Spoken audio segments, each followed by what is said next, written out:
So, before we get started, I would just like to take a few seconds to permanently rewire your brains. Is that okay? It'll only take a few seconds, and I promise it'll be painless. You've probably heard the saying that was popular, became popular 20 years ago in international development circles, along the lines of, if you give a man a fish, you know the one I'm talking about? You have fed him for a day, but if you teach him to fish, you've fed him for a lifetime. You know that one? Yeah. So I want to read you a slightly different version. In fact, I'd like you to repeat it back to me if you would, be so kind. If you give me a fish, you have fed me for a day. If you teach me to fish, then you have fed me until the river is contaminated or the shoreline seized for development. But if you teach me to organize, then whatever the challenge, I can join together with my peers, and we will fashion our own solution. Now, I promise you that for the rest of your lives, you will never hear that original quote again without thinking of this one. You probably won't remember the exact wording, of course, but you'll think about this. And perhaps there'll be other similar ones that, in kind of using the lens of this quote, you will notice when some quotes like that seem really cool on the face of it, they're actually kind of patronizing, right? As it turns out that fish one was. It's a, I know what's good for you sort of quote. So when I started out doing art and integrating art more into my life and into the life of my community, I really had no idea how powerful it was, what I was onto. I was just doing something that I really enjoyed doing. But as my work and life have developed in relationship with art, I've discovered that as a form of storytelling, it really speaks to the core of who we are, the heart of the human experience, because we are a language-based storytelling, image-based species.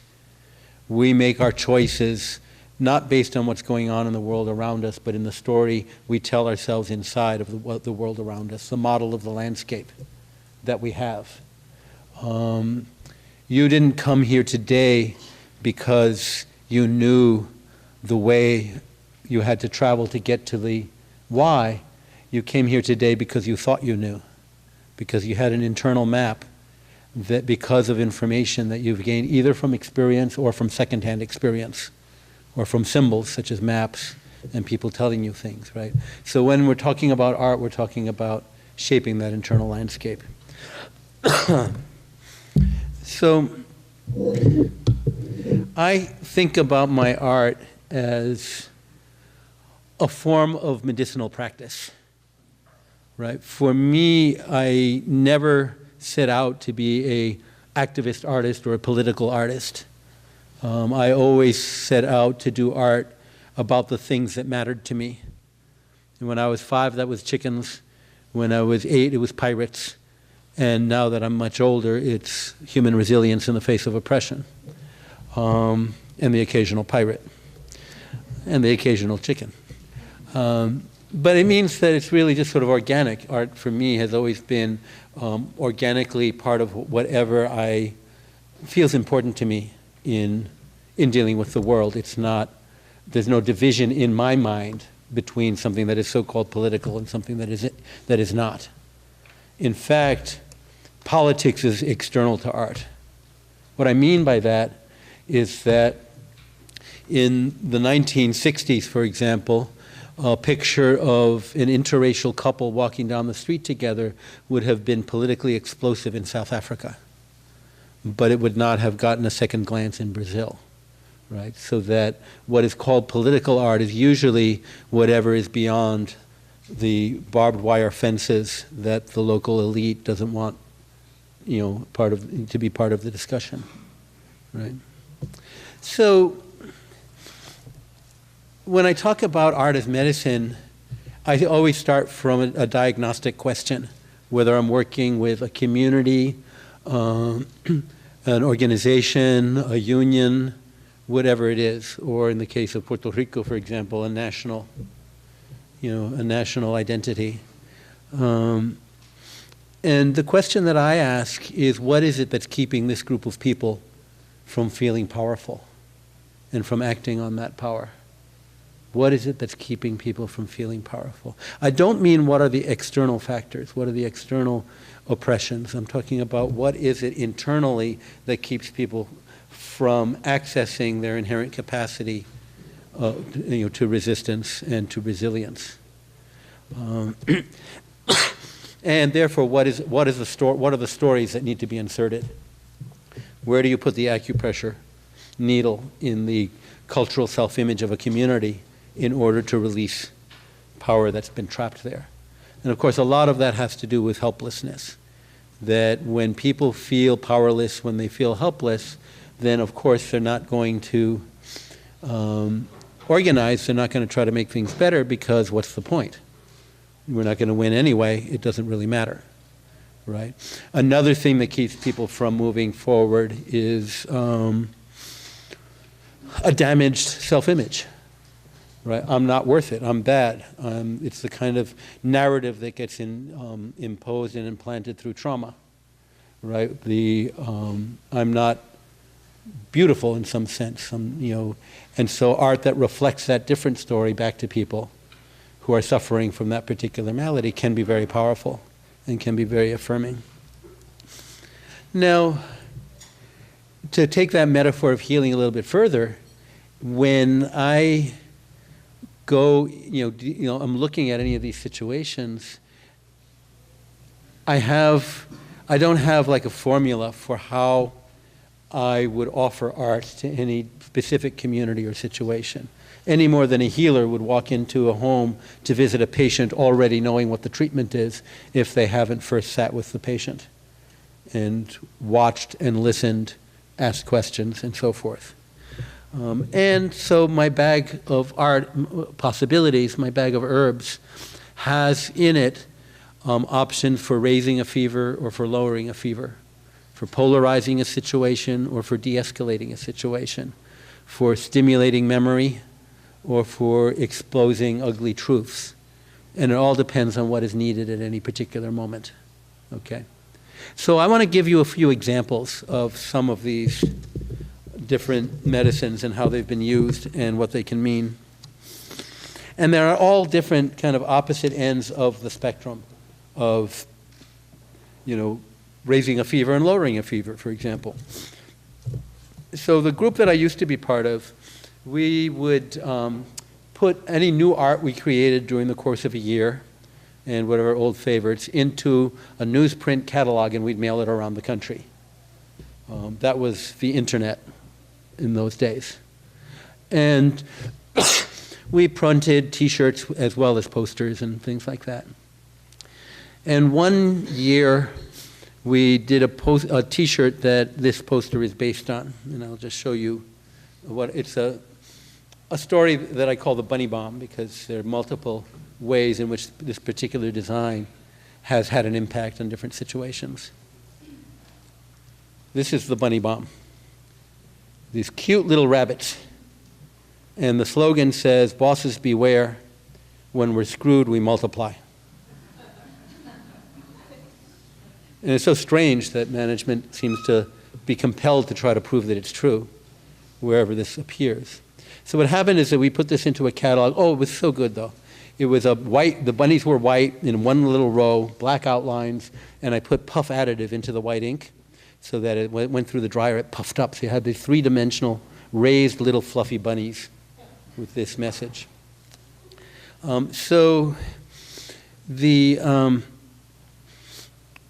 I got a call from the Postal Workers Union in Danbury, Connecticut, shortly after this catalog went out.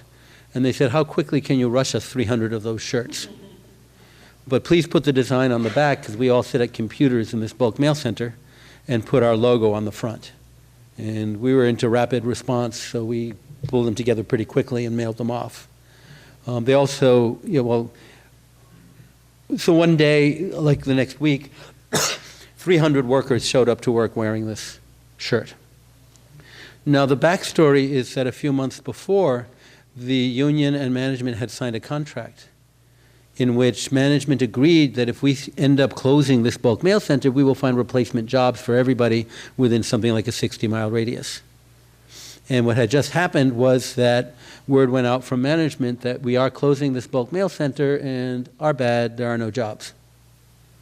Right? So people felt betrayed, they felt scared, they felt angry. And until this shirt came along, there hadn't been any particular response. Right? So they felt pretty good wearing these shirts to work that expressed what they felt.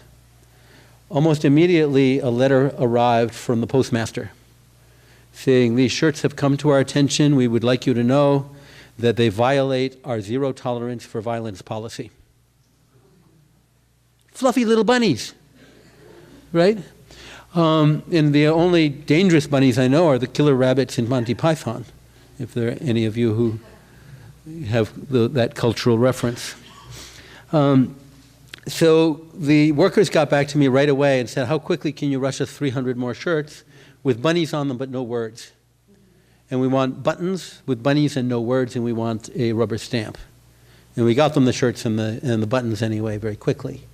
In the meantime, the Postmaster General, the big cheese from Washington, was going to come down on a routine inspection tour. The leaders of the union said, hey, this stuff going on in Danbury, we're coming too, and we're going to picket you. And before any of that could happen, another letter went out saying, our mistake, we overstepped our bounds, you can wear whatever you want, and hey, guess what? Those jobs turned up for you. Right? So that's an example of using the power of art and imagery, in this case, to really consolidate morale among the workers and actually shifting an outcome. And when I mentioned the bunny bomb, there's at least two, and I have some information that there's a third situation in which that specific design won concrete demands for people. Won people their jobs back, et cetera. Similar stories, I won't go into all of them. But it's not because this was a brilliant piece of art, it's because it's the right needle at the right moment in the right balance of power, right? If you're an acupuncturist, you don't just go poking somebody randomly because you know you have a really great needle, right? It's not about that.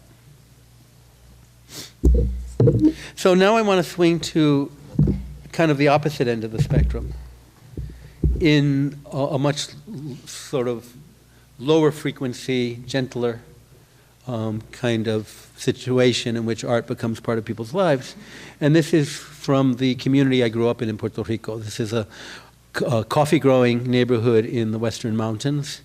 And it's a place where people are subject to the vagaries of the coffee industry and the global commodities market.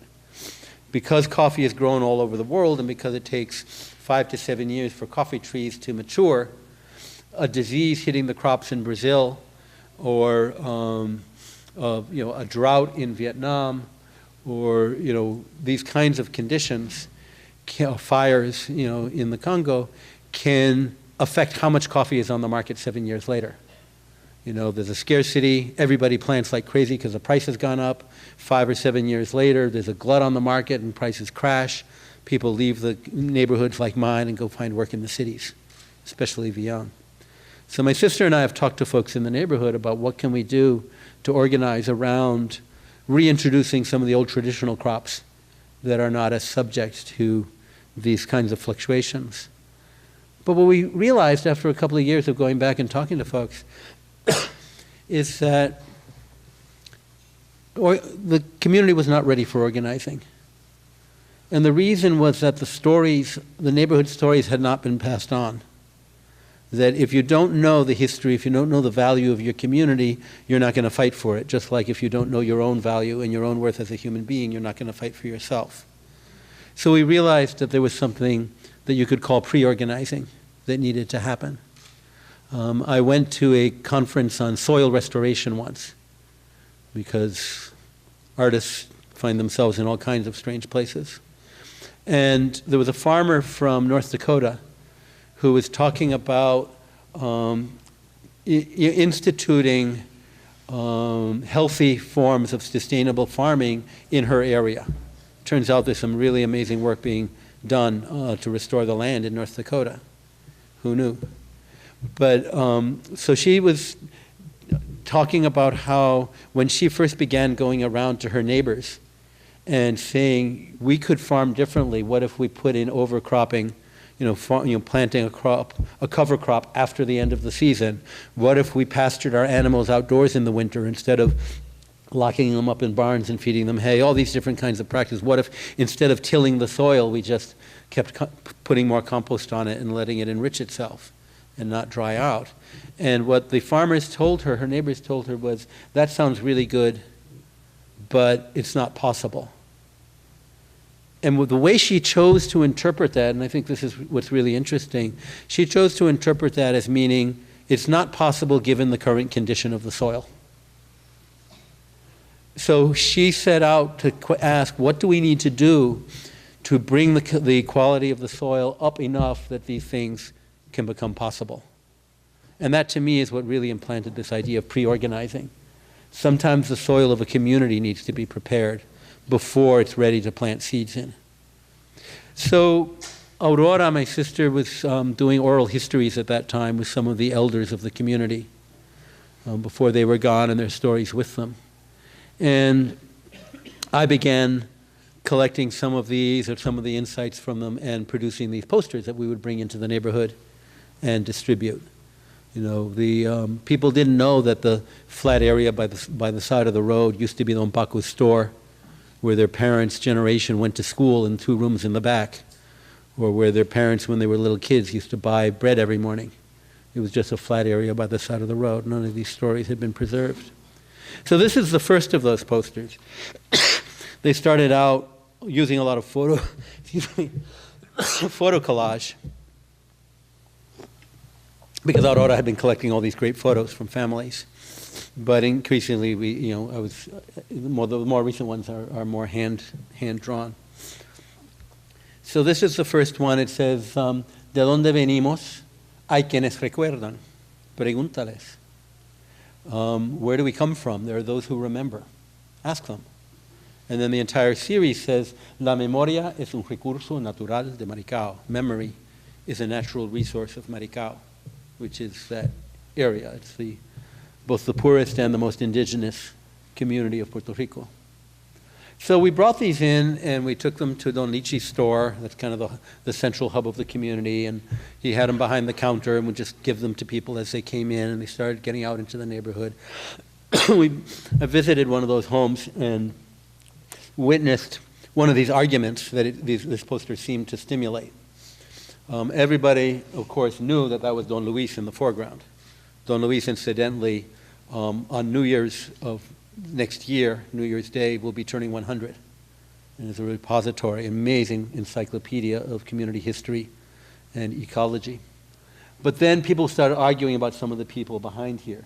That woman standing behind Alcide, that's Doña Chica, right, who used to sell these little frozen juice ice cubes to the kids after school for 2 cents. No, that's not Doña Chica. No, don't be silly. That's Doña Niti's cousin, who came up after the flooding in Mayagüez that time in 1928, blah, blah, blah, blah, blah. And you start having these arguments and stimulating other discussions, right? Remember those big tin cracker cans that we used to use to store food in so that the humidity wouldn't ruin the food.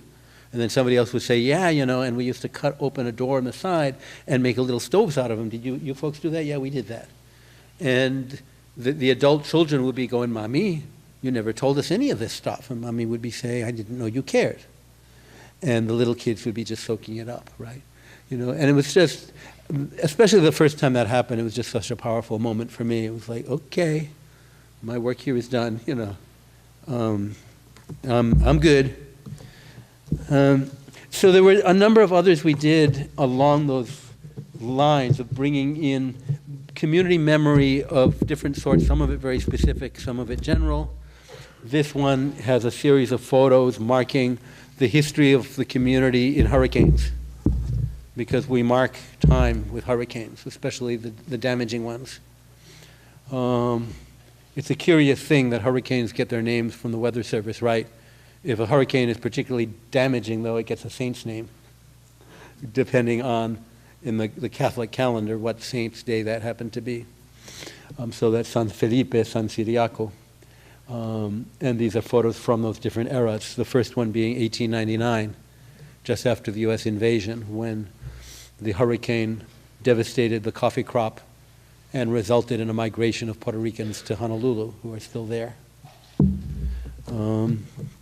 This one depicts the clear cutting of the mountainsides to plant sun-grown coffee, which was a really, really bad idea. And it's about what that land looked like and how to remember it. But the one that I want to tell you about before moving on to another medicine is the one about Toto. Toto, by his own description, was the world's friendliest drunk.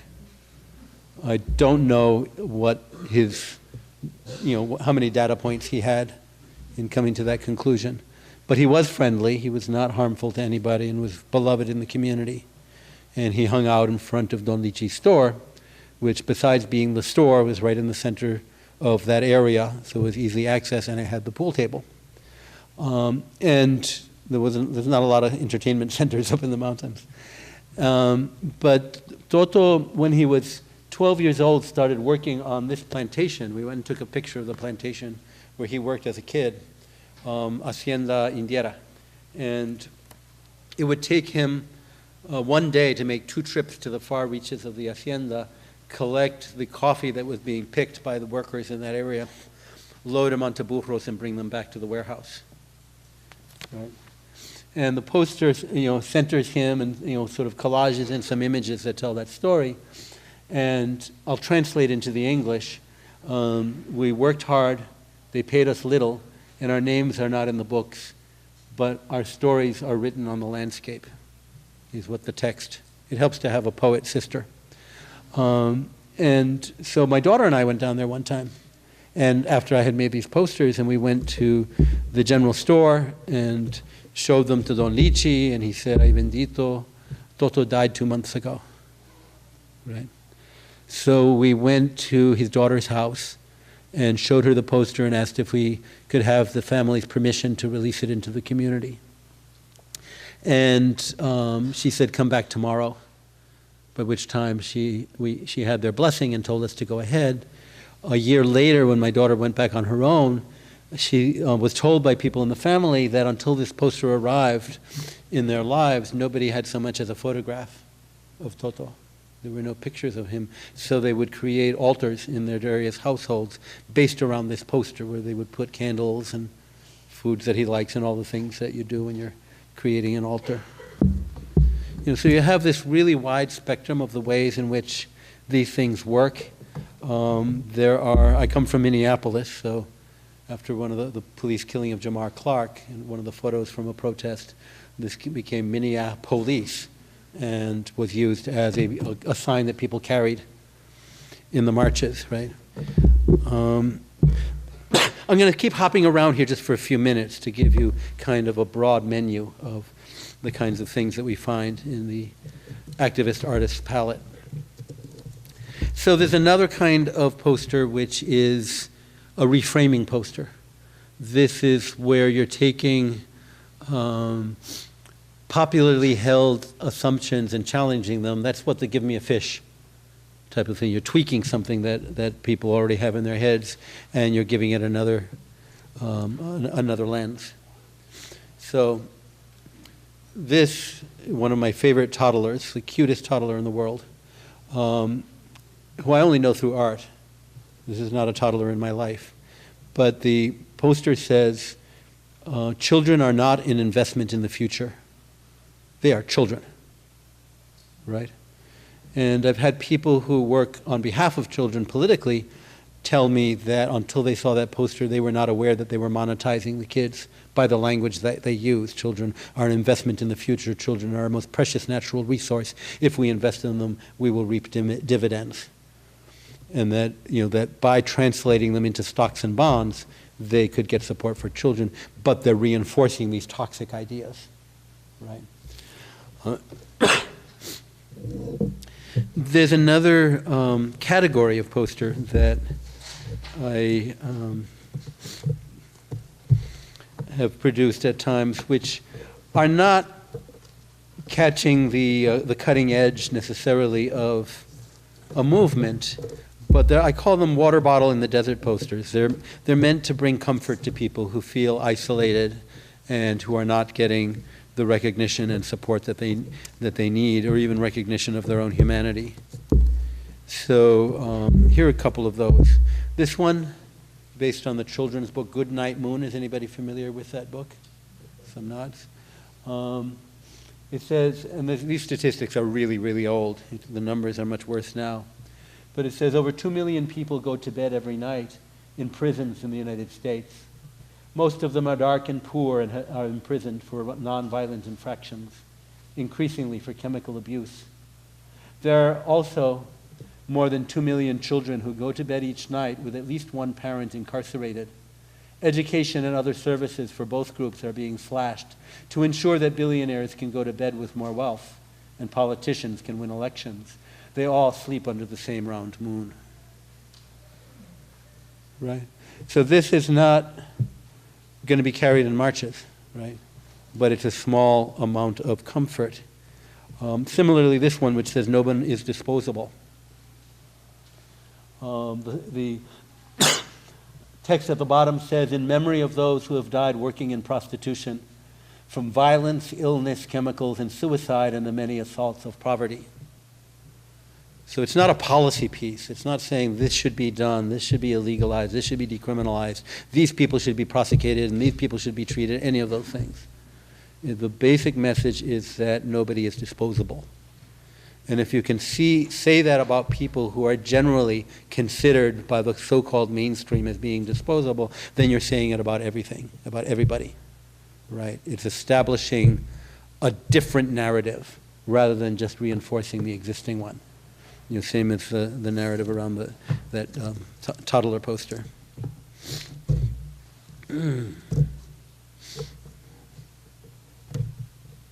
So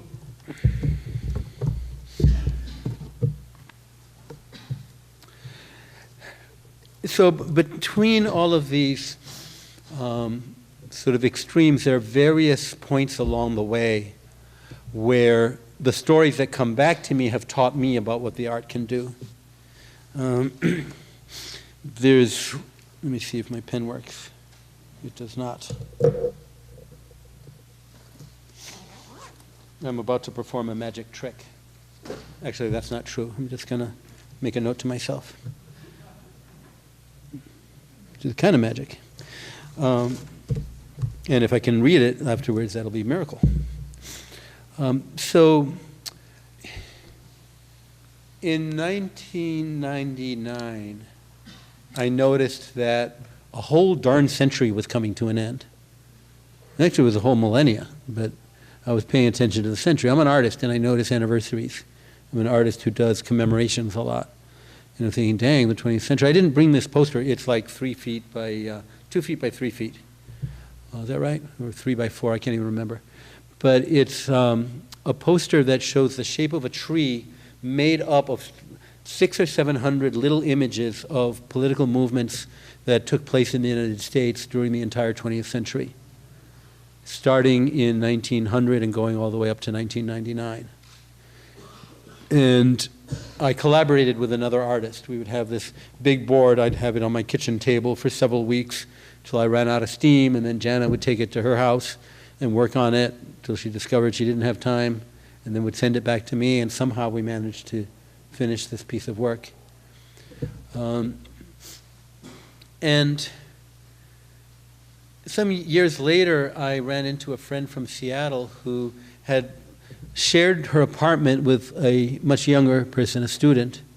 And they had this ritual every morning where they would go into the kitchen, have coffee before she went off to work and he went off to school, and he would point to one of the images on the poster, and she would tell him the story, since she was older and was steeped in movement history and he didn't know.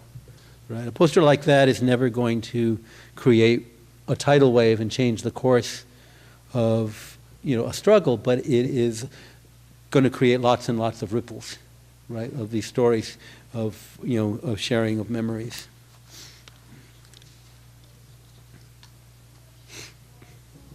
So a lot, if you look at the art in the other room or some of the pieces that I'm showing you now, some of them are of struggles that I'm a part of, communities that I've been a part of.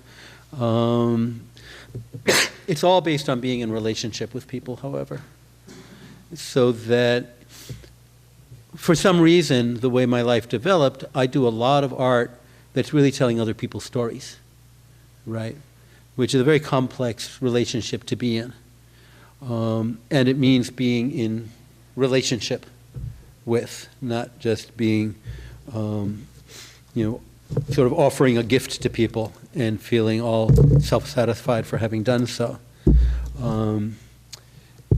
And so being in that relationship sometimes has to do with just sitting down together. So this poster here is called Invisible No More. It's about the home health care workers in Minnesota. And it was brainstormed what we wanted to do with a group of 25 low-wage workers crowded into my office, coming up with ideas, right? There's another poster I'll show you in a moment that was, I would create a sketch for it based on what happened when I met with these workers in New Orleans. And they would project it on a wall in an assembly of 150 workers who would all critique it and say what they wanted changed and then send me back the image and say, Ricardo, we want you to change this, that, and the other thing, right? So it's, but there's other cases where I'm just creating art really out of my head or out of my heart. But if my head and my heart has been educated by my relationships, then the chances are increased that there'll be some authenticity there. So when Hurricane Katrina hit New Orleans and it was followed by flooding because of the breaching of the dikes, I just felt compelled to create some art that weekend. I just didn't feel I could get a good night's sleep until I had. And so I created a piece that was based on the Mardi Gras jester figure, which is somebody who folks from Louisiana would recognize what that's about. Carrying the body of a woman standing in the waters. And in the waters was swirling in the waters were the one verse from an old Southern spiritual that goes, if money were a thing, if living were a thing that money could buy, the rich would live and the poor would die. And that just came out of me, right? But I've been forewarned that people have to leave, so I don't think it's anything I said.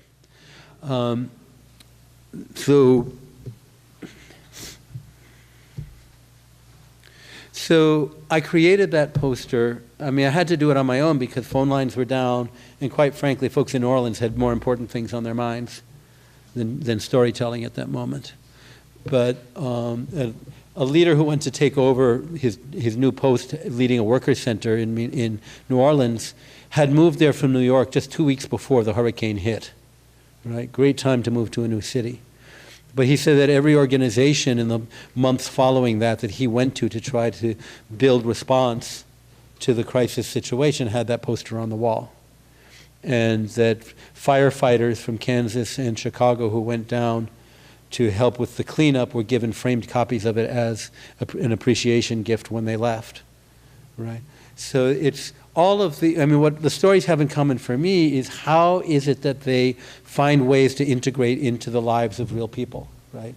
So that to me, the idea of art for its own sake just somehow seems as strange as food for its own sake, right? Food is for people, right? So you want it to be yummy, you want it to look pretty, and you don't want it to kill them, right? There's at least 3 criteria. There are others as well. Right, and that's similar to the way I approach art. I think it needs to be yummy, and it needs to carry nutrients and not toxins, to the degree possible. And that's one of the tricks of doing art that tells other people's stories. Because, for example, when I first got together with the workers in New Orleans, and said, okay, I'm going to come up with a sketch based on our conversation, and I'll send it to you. You tell me what you like and don't like. They said, oh no, we're going to love anything you do. Right? And that's often true, that people whose story is not being told, when somebody tells it, they're very appreciative and grateful, even if it has some aspects of it that you're really getting wrong. Right? So that just the fact that people might love me for something I did doesn't mean that I did it right necessarily. You have to have that relationship so that they can tell you, so that you can pick up the body language, whatever it is, so that you can create something that is genuine. And they got the message. I said, just treat me as a member of your organizing team, right? Except that I'm on the other end of the Mississippi River. And they end up doing that. Like I said, 150 workers telling what they like and don't like about a poster. Now, another piece of it is, how do you get art where people are? If you want to photograph wild animals in the Serengeti, you could be pretty smart if you set yourself up next to a water hole, because that's where the animals will naturally congregate, right? And so similar to me, I dropped out of high school, right? I didn't know anything about the so-called art world. I didn't know about grants. I didn't know about any of that stuff. So for me, art, when it was shared in schools, in community centers, in union halls, in newsletters, in magazines, on flyers, right? You take the art to where the people are.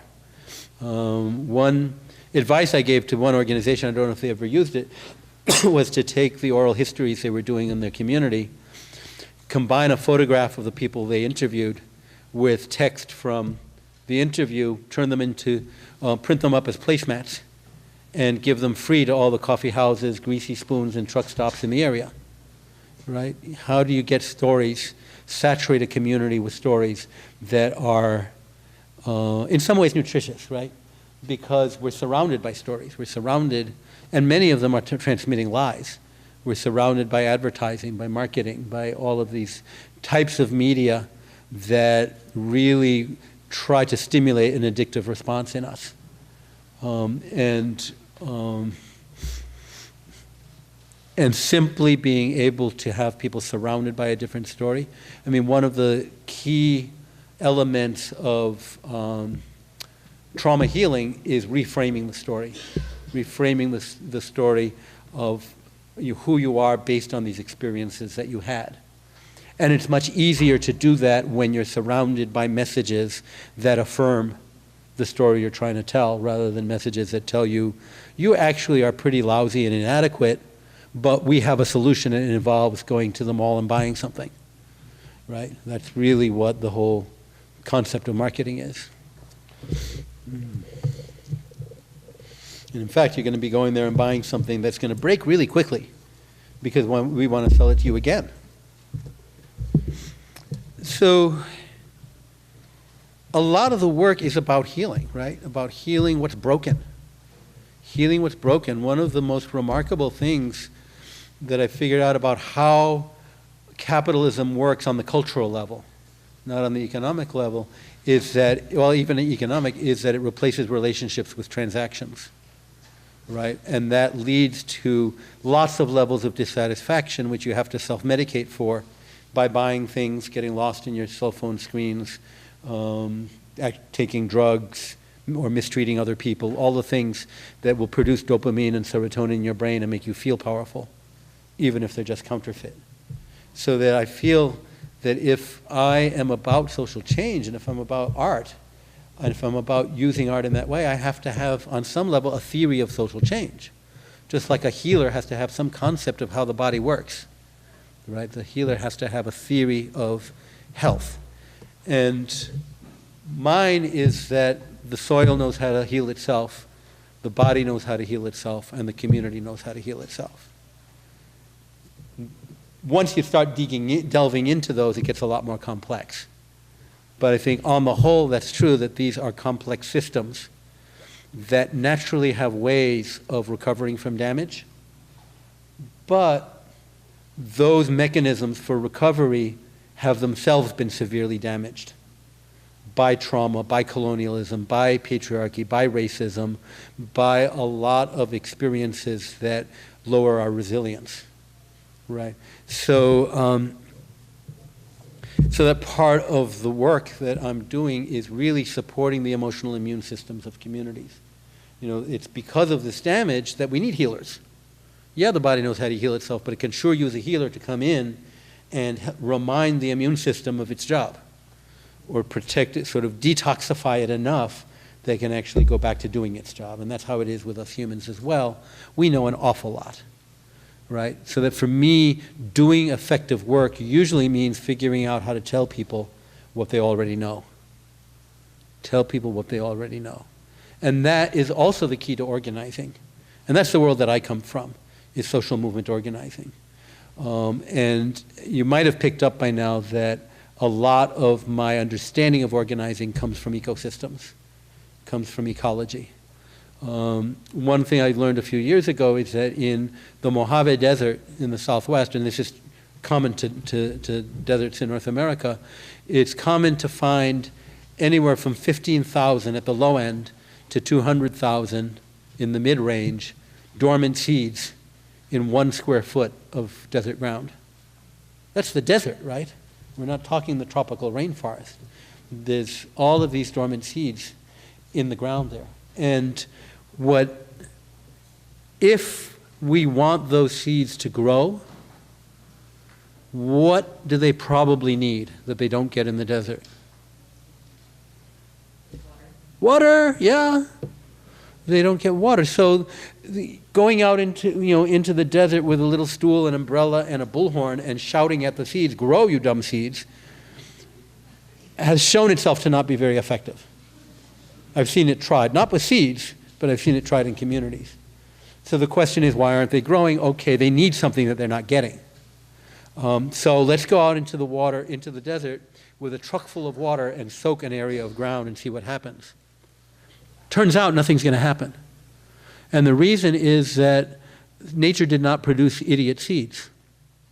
And a seed in the desert, if they're soaked by one strong rain that's out of season, and it's not really the rainy season, and they sprout and they come to the surface, there's no more rain coming, and they're going to shrivel and die. And they blew their one chance.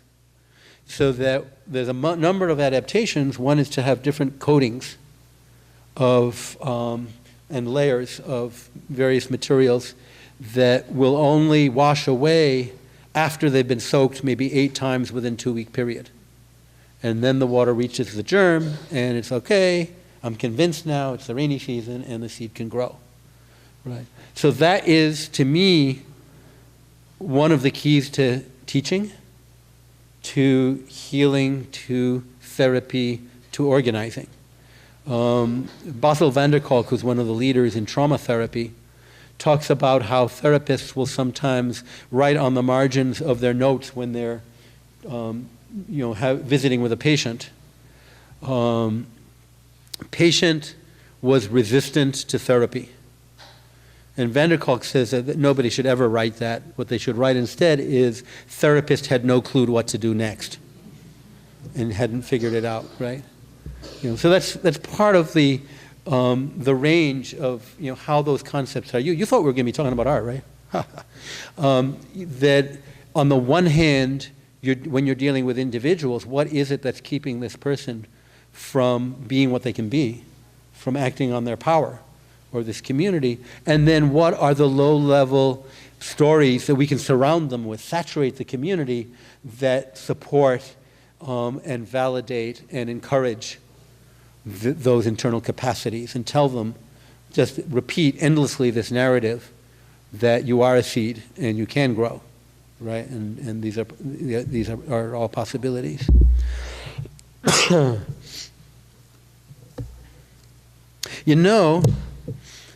I'm going to stop here. You might have gotten the idea by now that I could probably tell stories all day, and you are probably right. But I think it's more interesting to find out what scent trails to follow here based on what strikes your fancy, what questions you have. What's on y'all's mind?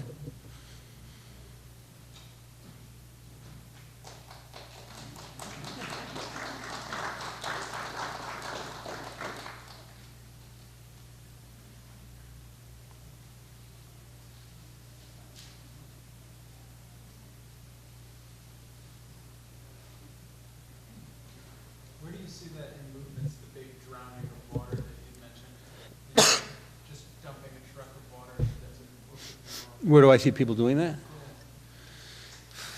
Well, there's a kind of parachute in, parachute out organizing. Certainly it's done in the labor movement a lot in some other cases, where people come in from the outside, organize people and then abandon them, right? It's not a sustainable long-term relationship, and you're not really building local capacity. I think that might be the closest way, analogy there.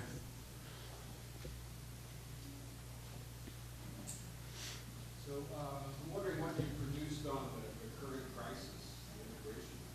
Are you in Minneapolis, I guess you're based? That's correct. Yeah, sure.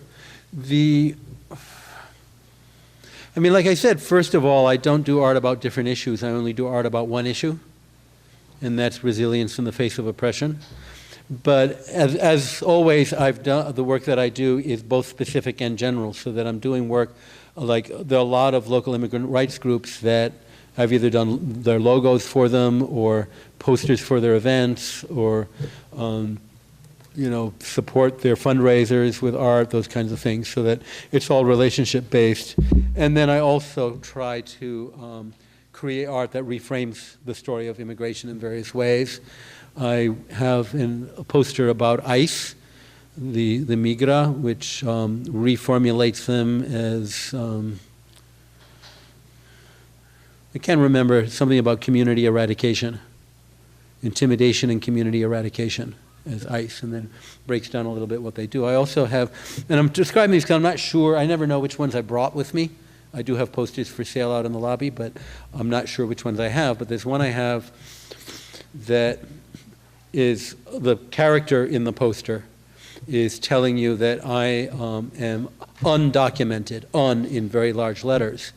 And this is my undocument, and it's the UN Declaration of Human Rights, the right? So in that sense, we are all undocumented, and that should be the only document we need. So again, it's always trying to look at it from a different angle. I don't feel compelled to comment on every issue. I only feel compelled to comment if there's something different that I can bring to it.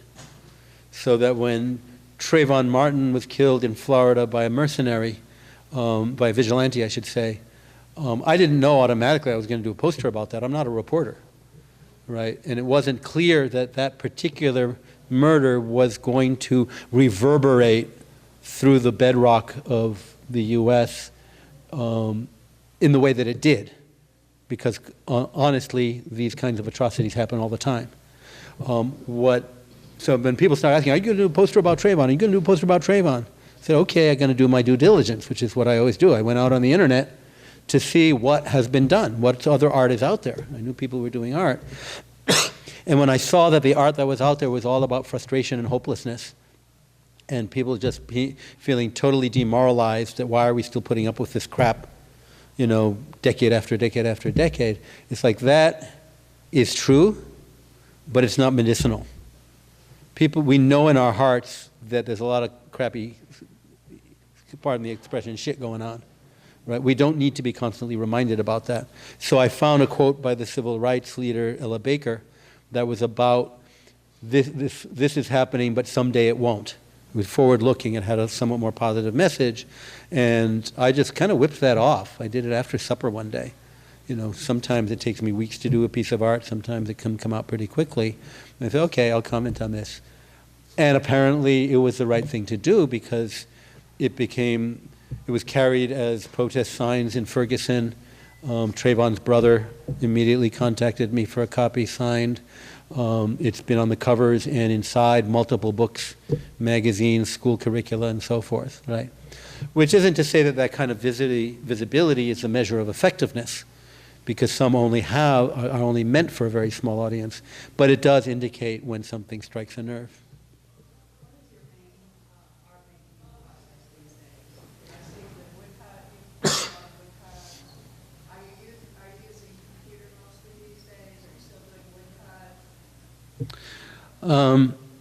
No to both questions.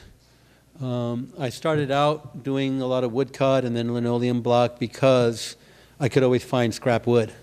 even before I had the materials to print it with, my mother had done woodcuts when I was young, so I knew what that was about, and I could at least carve the wood. And there's a very strong Latin American tradition of printmaking that I'm influenced by. And later I learned silk screening, which was, I no longer print, but it was, I wielded the squeegee for probably about 30 years. Now I use primarily clayboard or scratch board, which is a thin layer of wood, of a thin hard board with a layer of white clay on top of it.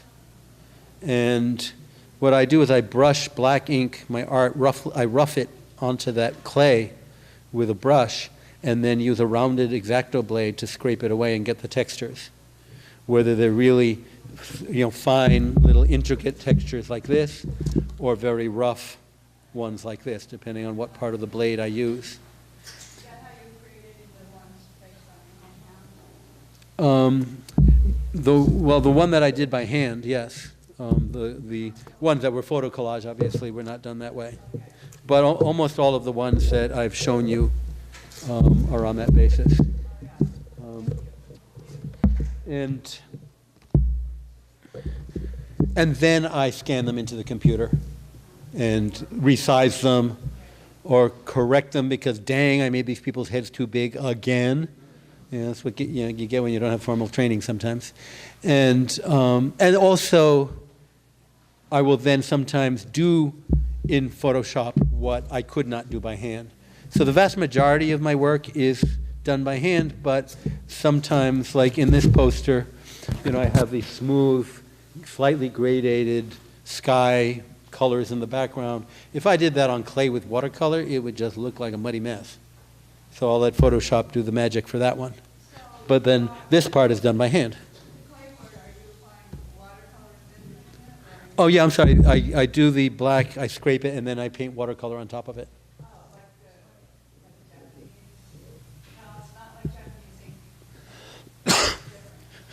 Just watercolor paints, yeah.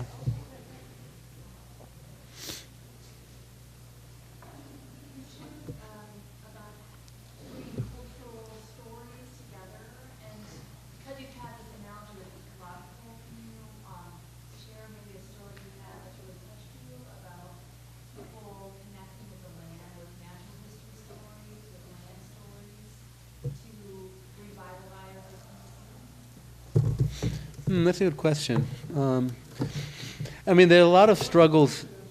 The question was, given sort of my ecological lens, is there a story I can share that has to do with people reconnecting with the land and with the sense of connection to the land? There are a lot of movements that are implicitly about that, where it's not necessarily stating that per se. So that, like, I was involved in a farmers' movement in the 1980s. That was really about fighting a power line that was being imposed on them and forced across their land, one of these early generation of massive power lines.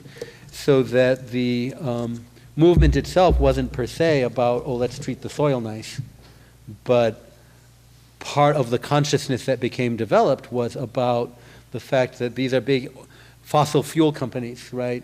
Bringing their electricity, and that actually that electricity largely is wasted and is not needed, and we don't need coal-fired plants and nuclear plants, and we don't need these chemicals in the soil, so that it shifted people's conception of what it meant to be farmers in a lot of ways. But that's indirect, and no, I don't have I can't think of a story that is really specific about that.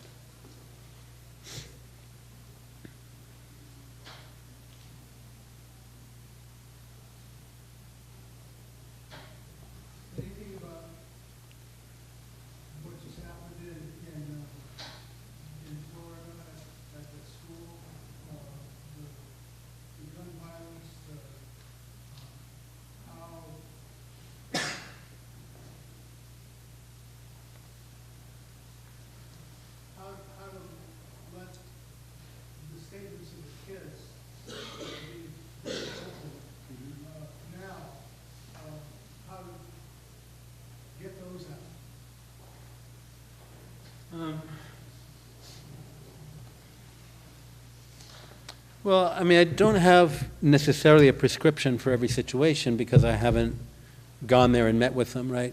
So a lot of times I literally have to sit with the patient. After the Gulf oil spill, I didn't know what to do until I had been to the South and was able to be among people from New Orleans, right? To pick up both verbal cues and other kinds of cues about what is actually needed. So I'm not sure. I think that it's important to think about what is happening in situations like that in terms of our experience as a species that is very alienated from ourselves, right? We are a very relational species living in a world that's very transactional. And therefore we self-medicate in all kinds of ways. So when I came to the States at 11 years old, my family did not take the impact very well. My mother started drinking, I started drinking. My sister moved out at age 16, I moved out at 15. I dropped out of high school soon afterwards. But I credit the presence of mass movements of that time for helping to shield me and buffer me from being more deeply traumatized than I was, because these were struggles that were explicitly about restoring power to people whose power had been taken away, which is the elevator summary of what trauma healing is, right? So that when I was navigating those turbulent times largely on my own, and I reached out for medication, the way we all do, for self-medication, I found something that was really medicinal. Because I've concluded that what most people are doing with much of our time is self-medicating for powerlessness. Self-medicating for the fact that we don't really have control over the basic, aspects of our life that we need to have control over. We simply take for granted, for example, that our life is or will be dedicating, basically selling or renting the use of our bodies to other people in order to either enrich them or in other ways fulfill their agendas for a large part of our days until we retire, right? That's a very alienating thing for animals whose natural condition is sovereignty. Animals follow their own scent trails. So what I'm leading up to, and the way this comes back to you, to your question, is that a lot depends on what is on the menu. For me, there was a rich menu of social struggles. For a lot of these alienated white rural kids, what's on the menu is Columbine and everything that's come back. It's still that same reaching for something that will give you that feeling of power. There's nothing more powerful than for those last 20 minutes of your life having godlike power over life and death, not having to think about the consequences for anything, right? It's counterfeit. It's not really powerful because it ends in the deepest disempowerment ever. But it has to do with the menus that we choose from in order to self-medicate for this deep pathological alienation. So I think the approach to it on the long term is twofold. One is stop, continually recreating an alienating society. And the other is to create other options and make them visible on the menu so that there are other things that people can gravitate toward, other than these really toxic types of choices. That it's like, be bullied, be powerless, or go out and do something destructive, end up dead, but at least you grabbed headlines.